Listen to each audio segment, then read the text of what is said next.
प्यारे बच्चों, कैसे हैं? ठीक है ना? आज हम भाषा, राष्ट्रभाषा, अंतर्राष्ट्रीय स्तर पर हिंदी के बारे में थोड़ी जानकारी लेंगे। भाषा एक साधन है। हम अपने भावों को, विचारों को दूसरों तक पहुंचाने के लिए एक साधन की जरूरत है।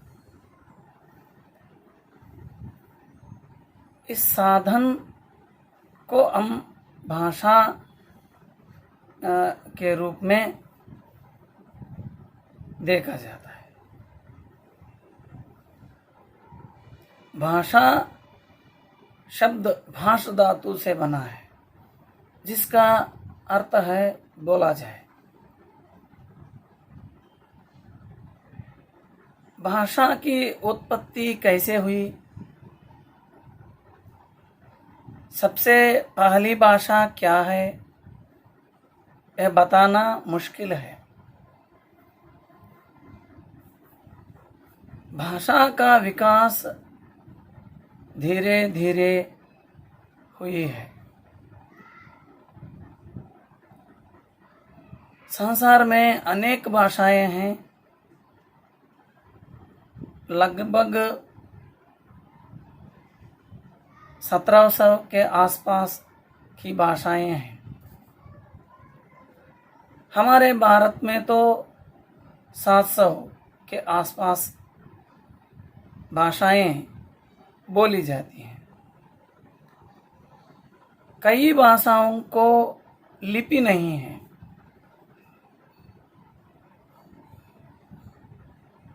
भारत के संविधान के अनुसार आज भारत 22 भाषाएं स्वीकृत की गई हैं।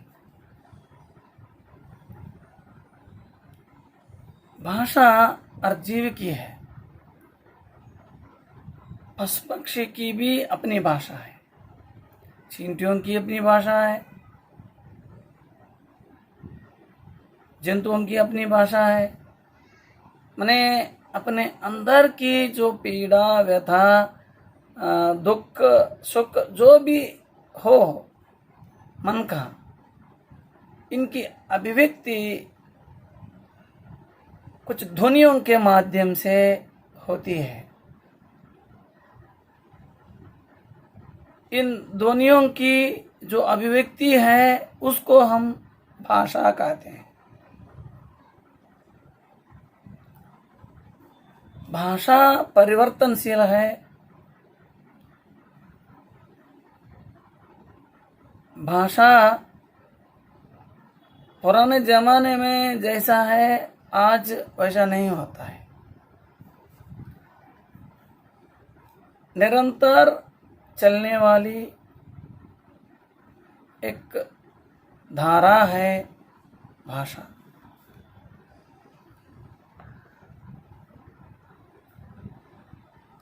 भारत में संस्कृत, उसके बाद लौकिक संस्कृत, जो कठिन संस्कृत भाषा थी उसको ग्रंथों में देखी जाती है। उस भाषा को बोलचाल की भाषा के रूप में परिवर्तित हुई है। बोलचाल की भाषा के बाद उसके अनेक रूप बनते आए हैं। अनेक विश्व के कई लोगों के संपर्क में आने से कई भाषाओं की उत्पत्ति हुई है। पाली, प्राकृत, अपभ्रंश, इस तरह भाषाओं का जन्म हुआ है। हिंदी की भी अनेक बोलियां हैं। दिल्ली राजस्थान के प्रांतों में बोली जाने वाली भाषा जो है उसको खड़ी बोली हिंदी कहती हैं। आगरा उत्तर प्रदेश के प्रांतों में बोली जाने वाली भाषा जो है उसको हम ब्रज भाषा कहते हैं। अवधी भाषा भी है, अवधी पूर्वी हिंदी, पूर्व प्रांत में बोली जाने वाली भाषा अलग है, पश्चिम प्रांत में बोली जाने वाली भाषा अलग है। बोलने का ढंग अलग है, शैली अलग है, शब्दों में भी कुछ परिवर्तन है, दोनों में शब्द भेद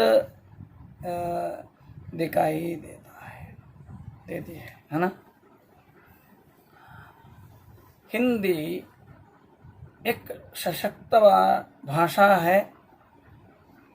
हिंदी की यह विशेषता है कि भारत की कई भाषाओं से यह मिलती जुलती है। हिंदी में बोलने से बंगाल के लोग समझते हैं, मराठी के लोग समझते हैं, गुजराती के लोग समझते हैं, भोजपुरी के लोग समझते हैं, उर्दू को लोग समझते हैं, उर्दू इस तरह कई भाषाओं के निकट है। हिंदी लगभग 11 राज्यों में एक मातृभाषा के रूप में बोली जा रही है। स्वतंत्रता संग्राम में सब लोगों को एकत्रित करने के लिए एक भाषा की आवश्यकता पड़ी है। यह काम केवल हिंदी के द्वारा ही संपन्न हुआ है। लोगों को एकत्रित करने का कार्य जो है केवल हिंदी से ही संपन्न हुआ है। हिंदी भाषा की विशेषताओं पर यदि हम ध्यान दें तो पता चलता है कि हिंदी में 1000 वर्षों का इतिहास साहित्य है। इसका इतिहास 1000 वर्षों का है। इसमें समृद्ध साहित्य का भंडार है। अनेक अच्छी रचनाएं इसमें मिलती हैं।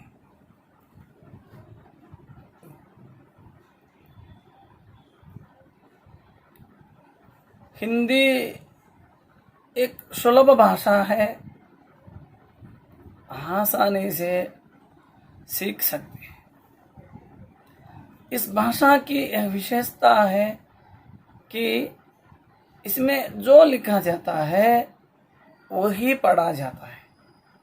हम जिस तरह लिखते हैं उसी तरह बोलते हैं। अन्य भाषाओं की तुलना में यह वैज्ञानिक भाषा है। यदि हम तेलुगु भाषा को ले लें, आधा बोलते हैं, पोरा लिखते हैं। पोरा बोलते हैं, आधा लिखते हैं। हिंदी में ऐसा नहीं, आधा बोलते हैं तो आधा ही लिखते हैं, पोरा बोलते हैं तो पोरा ही लिखते हैं अक्षरों का। अंग्रेजी में ले, अंग्रेजी भाषा को लीजिए। इस भाषा में शब्द ऐसे होते हैं, शब्दों के कुछ अक्षरों को हम उच्चारण ही नहीं करते हैं, नाम के वास्ते रह जाते हैं अक्षर। कई अक्षर ऐसे हैं। COMB को लें, कोम, बी का उच्चारण हम नहीं करते। COULD, इसका मतलब है कुड। इसमें एल का जो है उच्चारण नहीं करते, यू का भी उच्चारण नहीं है, वो का भी उच्चारण नहीं है। इसमें अंग्रेजी के तमाम सारे शब्द ऐसे हैं, हम लिखते एक हैं, बोलते और एक हैं। लेकिन हिंदी भाषा की स्थिति माने हिंदी भाषा का हाल जो है ऐसा नहीं है। बोलने और लिखने में ज़्यादा अंतर दिखाई नहीं देता है। हिंदी भाषा की लिपि भी पुरानी लिपि है, वो देवनागरी लिपि है जो प्राचीन लिपि है। इसमें और एक विशेषता है, भारतीय संस्कृति इसमें बसी है।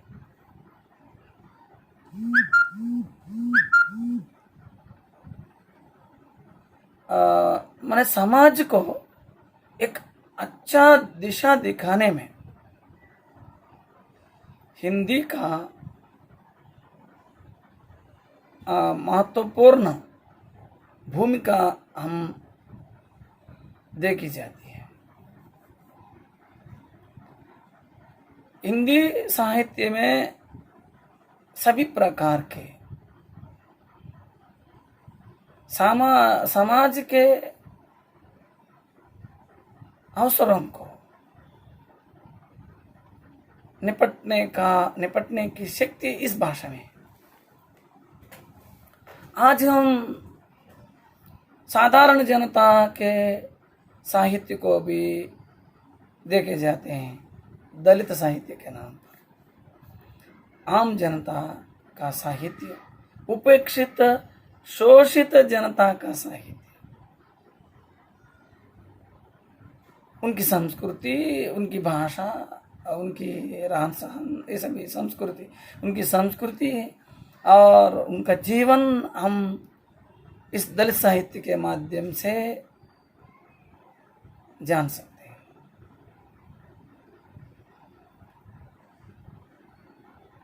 आज हिंदी साहित्य एक समृद्ध साहित्य है, संपूर्ण साहित्य बन गया है। यह महत्वपूर्ण भाषा है। भारत के अधिक लोगों में बोली जाती है, इसलिए इस भाषा को जानबूझकर राजभाषा की दर्जा दी गई है। 1949 को सितंबर 14, 1949 को राष्ट्रभाषा के रूप में इस भाषा को गौरवान्वित किया है।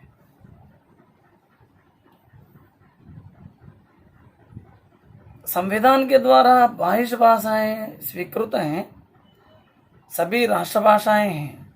हिंदी भी एक राष्ट्रभाषा है, लेकिन राजभाषा का दर्जा जो है हिंदी को ही दिया गया है। अधिक लोगों में बोली जाती है, यह भारत की भाषा है, आसानी से सीख सकते हैं, वैज्ञानिक भाषा है, अन्य भाषाओं के निकट है, अन्य भाषी इस भाषा को समझ सकते हैं। इसलिए इस भाषा को राजभाषा के रूप में घोषित किया गया है। हिंदी आज न केवल भारत की भाषा है, बल्कि विश्व की भाषा है। हिंदी जानने वालों की संख्या दिन ब दिन विदेशों में बढ़ती जा रही है।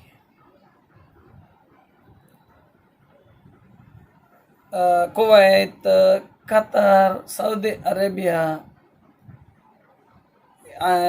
अरब एमिरेट्स, जहाँ भारत के लोग बस रहे हैं, वहाँ हिंदी तेज गति से वो फैलती जा रही है। वहाँ के लोगों को आकृष्ट करने लगी है। यह न केवल गल्फ कंट्रीज की बात है, गल्फ देशों की बात है, बल्कि अन्य देशों की भी, अमेरिका हो, ऑस्ट्रेलिया, दक्षिण Africa, New Zealand, Switzerland, Japan, Germany, जो इटली, ब्रिटेन, रूस, उज्बेकिस्तान, कई देशों में, श्रीलंका, हमारे देश के चारों ओर जो देश हैं उन देशों में हिंदी तेजी से, हिंदी सीखने वालों की संख्या तेजी से बढ़ रही है। Suriname, Trinidad Tobago, Myanmar, Nepal, Sri Lanka, Bangladesh, Pakistan, यहाँ के देशों में हिंदी बोलने वालों की संख्या लगभग आधी जनाभा में, माने जनसंख्या में आधी प्रतिशत दिखाई देती है बोलने वालों की संख्या।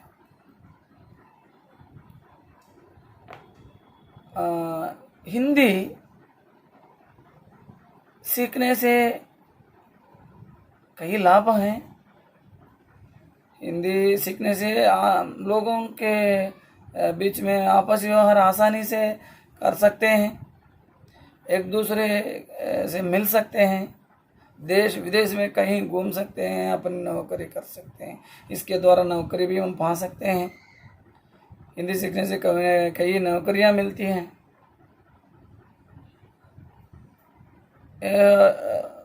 इस भाषा को सीखने से न केवल अध्यापक, उपाध्याय की वृत्ति में नहीं, अन्य पेशों में भी जा सकते हैं। अनुवादक के रूप में, बैंकों में, सचिवालयों में हिंदी अफसरों की आवश्यकता है। विभिन्न राज्यों के बीच में जो पत्र व्यवहार चलाने के लिए वहाँ एक अधिकारी की ज़रूरत है, हिंदी अधिकारी की ज़रूरत है। इसलिए हिंदी सीखने से सचिवालयों में अधिकारी के रूप में जा सकते हैं। रेल विभाग में, जो डाक विभाग में, बैंकों में अनुवाद अधिकारियों की मांग है, वहाँ नौकरियां हैं। हिंदी सीखने से उस तरफ भी जा सकते हैं। विदेशों में भी हिंदी वहाँ पढ़ने लोग ज़्यादा हो रहे हैं, इसलिए वहाँ जाकर भी अध्यापक के रूप में काम कर सकते हैं, मैंने आचार्य के रूप में काम कर सकते हैं अच्छे वेतन पर। 1 लाख से लेकर 2 लाख 3 लाख तक मैंने वेतन भी वहाँ दे रहे हैं। हिंदी की बात ही है। हिंदी आज हम विश्व भाषा के रूप में देख सकते हैं। संसार में प्रभावशाली भाषाओं में हिंदी का स्थान माने पहले स्थान पर है, एक प्रकार से हम कह सकते हैं। 1950 के आंकड़ों के अनुसार अमेरिका के एक आचार्य ने संसार के भाषाओं का अध्ययन किया था। उस अध्ययन के आधार पर हिंदी का स्थान तीसरा है संसार में। पहला स्थान तो मांडरिन का है, चीनी भाषा। दूसरा जो है अरबी का है, और तीसरे स्थान पर हिंदी उनके आंकड़ों में देखा जाता है। लेकिन आज समय बदल गया है। हिंदी बोलने वालों की संख्या, समझने वालों की संख्या दिन ब दिन बढ़ती जा रही है। भारत में बढ़ गई है और विदेशों में भी बढ़ गई है। 1950 के आंकड़ों को पकड़कर हम आज हिंदी का स्थान निर्धारित करना उचित नहीं है।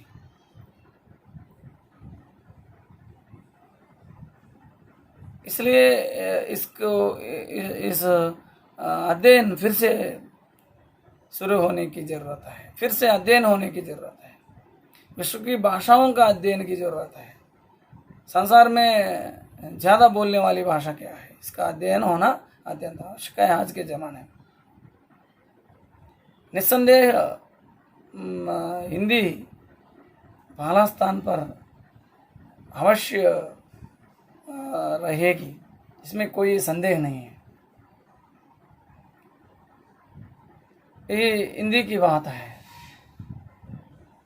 इसलिए हिंदी में सोचना, हिंदी में समझना, हिंदी में बोलने की आदत बना लेना अत्यंत आवश्यक है। आज हिंदी के विरुद्ध में कुछ प्रदेशों में आवाज देखी जाती है। वे भी इस बात को समझने की जरूरत है कि एक भाषा से हम आगे चल नहीं सकते इस दुनिया में। आज पूरे विश्व एक परिवार के अंतर्गत आ गया है, एक ग्लोबल फैमिली बन गया है। इसलिए आज के ज़माने में एक से अधिक भाषा, एक भाषा से काम नहीं चलेगा। इसलिए जहाँ तक हो सके अधिक से अधिक भाषाएं सीखने की जरूरत है। सबसे पहले अपनी मातृभाषा को ध्यान दें,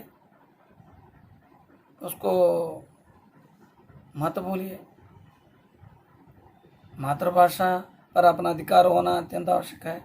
अपनी भावनाओं को, विचारों को आसानी से मातृभाषा के माध्यम से ही हम कर सकते हैं। दूसरी जो है, हमारे देश की भाषा को सीखने की जरूरत है। और इसी तरह हमारे अड़ोस पड़ोस के राज्यों की भाषा को भी सीखने की जरूरत है, आवश्यकता है। लोगों के बीच में सद्भाव बनाए रखने के लिए, एक दूसरे को गौरव देते हुए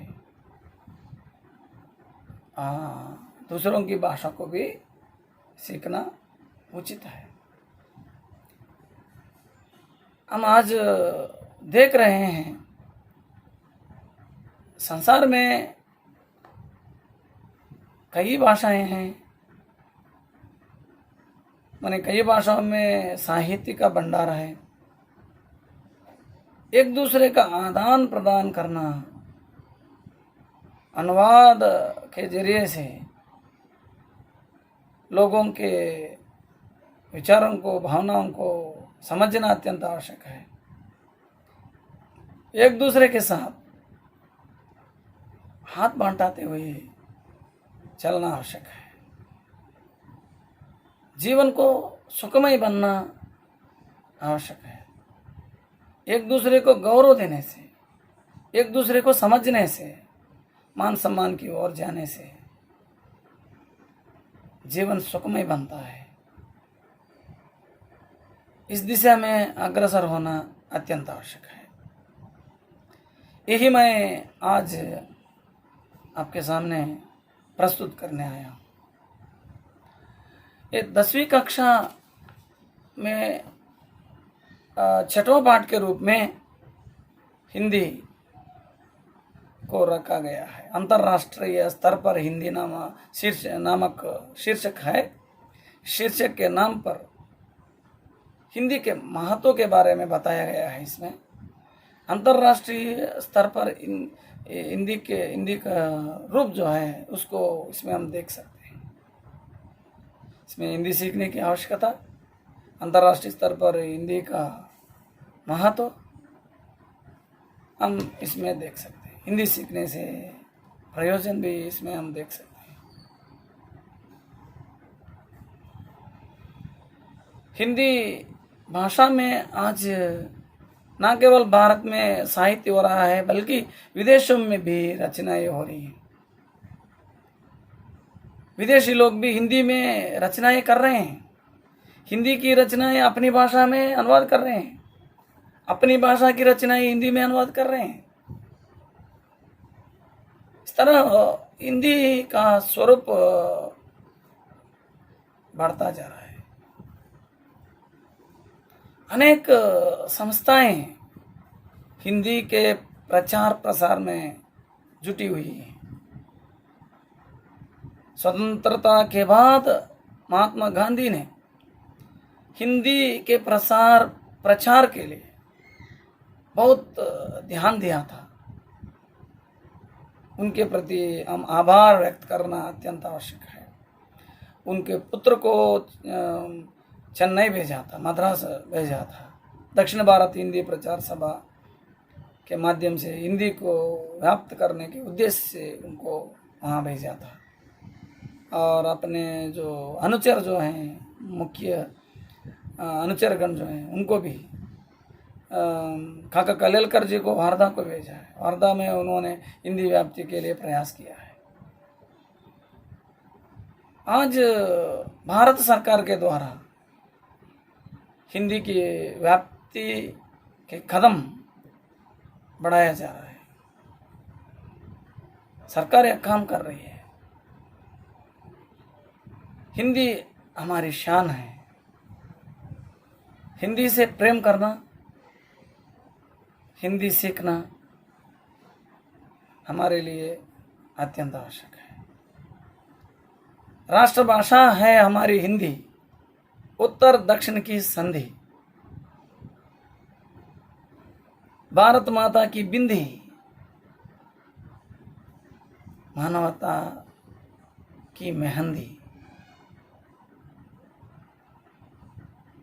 हिंदी भाषा में समृद्ध साहित्य है। सूरदास, तुलसीदास, रईदास, कबीरदास, मीराबाई, नानक,